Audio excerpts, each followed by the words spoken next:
GetLowered, thanks again for tuning in to yet another video. Infamous coming at you live from the West Coast yet again. San Jose, California. And yes, this is another Road Glide, Street Glide, towing model, Harley-Davidson video. And I just wanted to just touch upon the differences. Maybe you're out there, you're wondering, hey, should I potentially upgrade?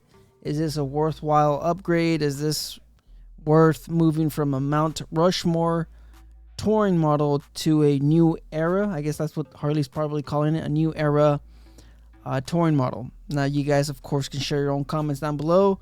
I might miss something. I'm not doing a deep dive comparison, but this is just some of the key features between of course a 2024 and a 2023 Harley-Davidson. So you guys can probably see the price tag, so let's just let's go ahead and debunk the massive increase. So this is of course $22,000 and the 2024 now it's starting at $26,000. You guys are probably wondering, wow, that's a big increase of $4,000, but in reality there's a surcharge on the 2023 models. So there's a surcharge of $1,000. You guys can see that right here. I don't know if the camera's picking it up, but of course there's a $1,000 surcharge, so that this MSRP is really $23,000. So this one, oh sorry guys, the 2024 is really just $3,000 more. But I'm gonna get into of course the specifics, the details, and probably justify the price increase. There's a lot of improvements over the 2023, and just this few features alone it's probably worth it. So of course we go see the wheels are different. They're updated on the 2023. You have the Enforcer wheels, which is something that they've been doing for a while. It also looks good. I'm a fan of both, okay? But clearly I think these are slightly better. I don't know. You guys can share your opinion, of course. It's up to you. That really depends on, the person. Of course, everybody's going to have a different perspective on what looks good. So let's go ahead and move up from the wheel. We could talk about the suspension, of course. If you guys seen Blockhead's video, the HD marketing guy mentioned that it's got new springs, it's improved, along with the rear suspension. Of course, I believe there's like an additional 3-inch or 2-inch.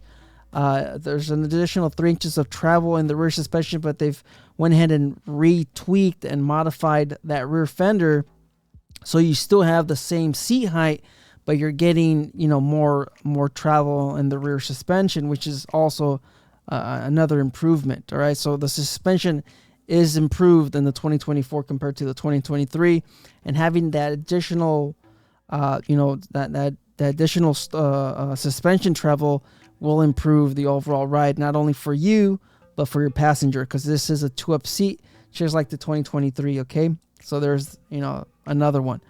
Let's go ahead and talk about the powertrain. Of course, you have a 117 liquid cooled.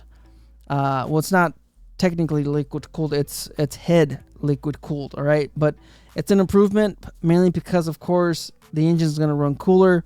The way that these are set up, of course, you can see the reservoir right here. It's set up for the rear jug or the rear head to get the maximum effect of the liquid cooling, and then that transfers through the front jug or the front head, and then that go ahead and just flows right through your cooler, which is down right here, and then it just keeps on circulating from there. So it goes from the cooler to your rear head, and then it goes into your front head and it cools it. And that's mainly because, of course, the rear cylinder typically runs hotter, and then on top of that, of course, this is you right here. You're sitting down on top of the seat, so you're right next to, or your crotch or your balls are right next to that rear cylinder. So if you have a cooler cylinder, it's going to improve the life expectancy of the engine because it's running cooler. You're not running it at 240 plus degrees, which is something that you shouldn't be doing. But of course, depending on the day and what you have modifications and all this other stuff, these engines could run pretty hot. Okay, and especially like I mentioned, that rear jug, that rear cylinder, it's not, of course, in the front, so it's not getting that maximum effect of the wind when you're, of course, riding it. And like I mentioned, having that rear cylinder run hotter, There's videos out there that you could take a thermostat or a scanner or whatever you call that, the infrared thing, temperature reader, and you could see that these do get pretty hot. My Evo, which has a temperature reading on that rear cylinder, I have hit on triple degree weather, summertime, of course, going at a high rate of speed for prolonged, amounts of time. I've been able to hit about 440 degrees in my rear jug. So having that liquid cooled head improves, of course, the performance of the engine because it's running cooler. Your oil's not supposed to get extremely hot. You're supposed to be within 200 degrees and 220, 230 degrees. That's where the oil, maximizes its performance, its lubrication and cooling. And then, of course, on top of that, your ball sack is right there, so it's going to run cooler and it's going to be more comfortable for you long rides. And then on top of that, of course, you don't have to worry about being stuck in traffic. All right, the engines, these air-cooled V-twins are designed to have wind passing through them. That's why you have these massive fins on the jugs. All right, so there's that. And like I mentioned, you have a 117. I'm not sure if I spoke about that, but you also have more torque, more performance, and because of the additional cooling, Harley can retweak the cam or the performance or the map of the engine because it's not necessarily limited by the air cooling. You guys get what I'm saying? So you could actually run these a little bit hotter, and only because it's got that additional cooling from the liquid, the liquid cooling. The 2023s, they're air cooled / oil cooled. They also have a fan on the bottom of this, just like, of course, the 2024s. But it's just additional cooling because the oil can only get cooled by a certain amount. Right, most of the M8s and Milwaukee 8s, they're also oil cooled. So there is it is a plus. But having, of course, the liquid cooled, which is something that was only available in the limiteds and the ultra limited and the Road Glide limited, of course, it's just nice to see that they were able to bring that to the regular standards, sort of standard models. So 117, additional cooling, improved suspension, and on top of that, of course, it's also lighter. I believe it's like 20 pounds lighter. That could be a con, that could be a pro, depending on who you ask. Yes, the ABS material on some of the plastics is not as robust as the 2023. I just recently bought myself some Torn saddlebags, OEM saddlebags, and they are pretty heavy. I believe they weigh in about 7 pounds a piece plus the lids. So I'm guessing if you guys seen $1 Million Bogans video, that was one of the complaints of a CVO owner, was how flimsy the saddlebags were because of the reduced weight. And I'm guessing they took it out of, I'd say, probably the saddlebags and maybe the fairing. So now, talking about the fairing, of course, you could also see it's a redesign of the fairing. I don't know. I much prefer, I believe, this one, but I must say the 2024 seems to be growing on me. So, of course, you will have additional wind protection and reduced wind buffeting with this setup, because this is the modern take. They put this through a wind tunnel. They use computer engineering to, I guess maximize. You can see the fairing is just massive compared to the Road Glide, the 2023, or the last gen, or the Mountain Rushmore shark nose fairing. But you can clearly see that it's got vents. It's got additional venting because, of course, the wind buffeting. But this really depends on the person. You might like it. I prefer this one. I think this one looks better compared to the 2024s. But the fairing, like I said, it's going to provide you more comfort, more wind protection, and less wind buffeting, which is, the wind buffeting alone could be a massive issue depending on your size and your helmet. It really comes down to what I believe is your helmet size. The wind buffeting, it's just when you're riding, of course, at high speeds, 60, 70, 80 miles per hour, you can start experiencing wind buffeting when your helmet's shaking, and it's just annoying. And prolonged riding in those specific issues or occasions, you can start getting, of course, headaches, ear noise, just ear damage, and of course your visor's rattling depending on what kind of helmet you have or depending on what you ride with. There could be a lot of issues, and depending on that, you might either have to buy a new helmet or change your windshield, which is what people usually do with the 2023s. They'll typically swap out the windshield. But like I said, that really depends on your size and your helmet. So of course you have the improved fairing, massive fairing. You also have, of course, a full LED. You can see that this is also a day maker. These are both LEDs, but of course you have bulbs. You have bulbs as your turn signals. On the Road Glide, these are also LEDs, so you're more visible. And it's updated. Finally, Harley has now finally updated with the LEDs, which is another, I guess, plus if you've owned a Harley as long as I have. So moving on to the back of the fairing, of course, you could also see the display is massive. Look at this. This is, I believe, a 6-inch display. I believe it's a 6-inch. You have a 12-inch on the Road Glide. So, of course, this is powered by the Skyline OS. That also has a few glitches in itself. So, I don't know. I mean, I think it looks great. It looks fantastic. But as far as the operating software in 2024, I mean, they might improve this into the next couple years. Okay, maybe it's firmware updates. Maybe it's a issue with the processor. Maybe they have to do something. All right, so we're gonna see what happens. If you guys once again seen $1 Million Bogans video, you can see that the owner of the CVO is having some connectivity, some connection issues when it comes to his phone, maps. His tunes. I mean, there's some issues going on, and I guess they've been trying to resolve it. I don't know if they've, if there's an update to it, but there is some connectivity issues with that. So you guys can see clearly larger display on the Road Glide 2023. You still have the analog speedos or gauges, whatever you want to call them, of course. So I mean, like I said, it looks great for $26,000, an additional $3,000. We still haven't even gotten into the rider safety enhancements, which is it's another notable feature on the 2024s. So moving down, of course, to the styling, this has been left unchanged since 2009. So you have 2009 all the way up to 2023. The styling of these bikes have been pretty much the same, except for, of course, the shark nose fairing that was updated in, 2014, 2013.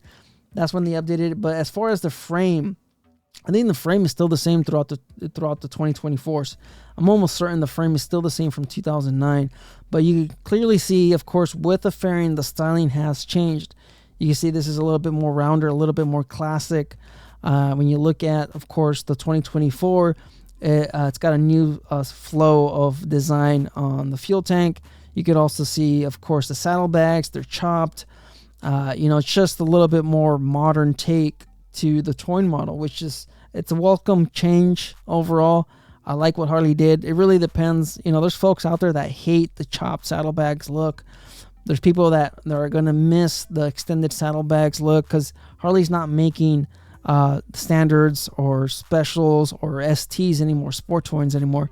They're just making Road Glide, and that's all they're calling it. They're not offering anything right now. Who knows into the future? Maybe they might bring some stuff back, but you could see, it looks good. In my opinion, I think it looks better overall, the style of the lines and everything. But hey, that's just me. So we could get into the saddlebags, I guess. Like I mentioned, the rear end of the bike, I think they touched it up and made it a little bit more modern.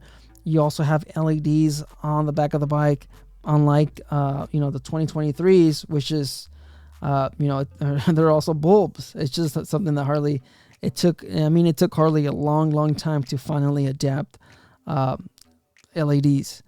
So you guys can see the overall styling of the bike. It looks great.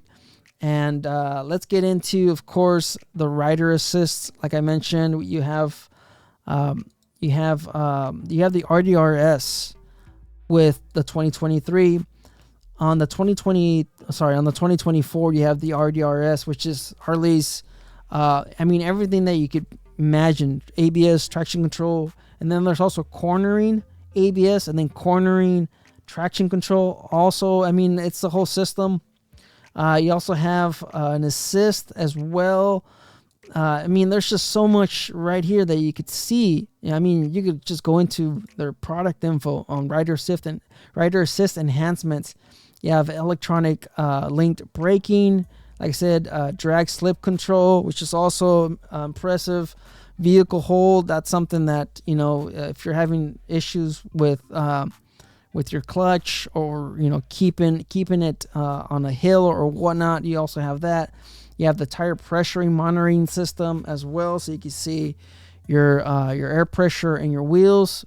There's sensors that will now pick up, hey, you have a low tire on the front or the rear, which is also another plus. There's just so much when it comes to the RDRS. It's pretty impressive.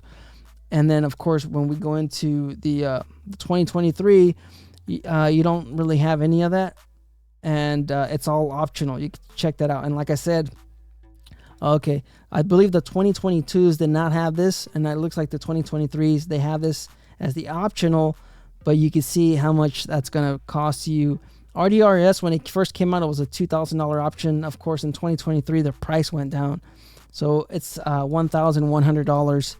So once you factor in that on top of the MSRP, now you're at $24,000, over $24,000, and you're only $2,000 away from the 2024. So give me a minute. Of course, somebody was calling me. I'll be back. All right, so I'm back. Okay, so we spoke about the rider assist enhancements. We spoke about the improved suspension, the improved wind control. There's just so much to go over. The performance, the 117, like I mentioned, you have more torque, more horsepower, better cooling. Just everything. Every Harley has touched upon every aspect. And of course, we could also look at the Harley's own little details. You guys can see improved wheels, not improved wheels, but new wheels. The flow state design, of course, the 117, I already mentioned that. You also have the reduced weight, of course. I believe they cut down like 20 pounds, like I mentioned. You also have the riding modes, which is something that I didn't mention earlier. You have ride modes, all right? So that alters your throttle sensitivity. That alters your throttle lag. So depending on, these bikes are programmed from Harley-Davidson. They're tuned to have specific throttle lag, so you don't accidentally, just, I guess, break loose that rear tire. Maybe it's to prevent wheelies and stuff like that. So you have different ride modes, different throttle lag response. That's gonna completely change the way the bike feels. If you've ridden an Indian like I have, how twitchy the throttle can be depending on what mode you're in. So you have, of course, you have road mode, sport mode, you have a custom mode, and then of course you have rain mode, rain mode is basically your touring mode, and that's really something that you could benefit, when you're riding two up. That way you're not jerking your passenger around, or you guys aren't bumping in each other's helmets and stuff like that. So, like I said, improved electronics. And here's the 12.3 inch display, TFT display. So overall, everything has been, of course, touched upon. And you could also see how beautiful the display looks right here in the video. I think it's pretty impressive. And then you also still have that touch and finish that Harley's known for with these new hand controls. You can see that they match perfectly. And I'm a huge fan of the hand controls that Harley's been using for the last 10 to 15 years. I really like how responsive the hand controls feel, and it's just nice to see that that Harley's not taking any shortcuts when it comes to the fit and finish of these bikes. So that's pretty much the breakdown. I don't know if I missed anything. I probably did. You know, this is just off of the top of my head, and I'm not, you know, I didn't write anything down or plan anything. This is just the way I make my videos. So thanks for tuning in. Thanks for watching yet again. Please leave a like on the video. You know, you guys stay out there, stay safe. Life's risk. Get out there and ride. Later.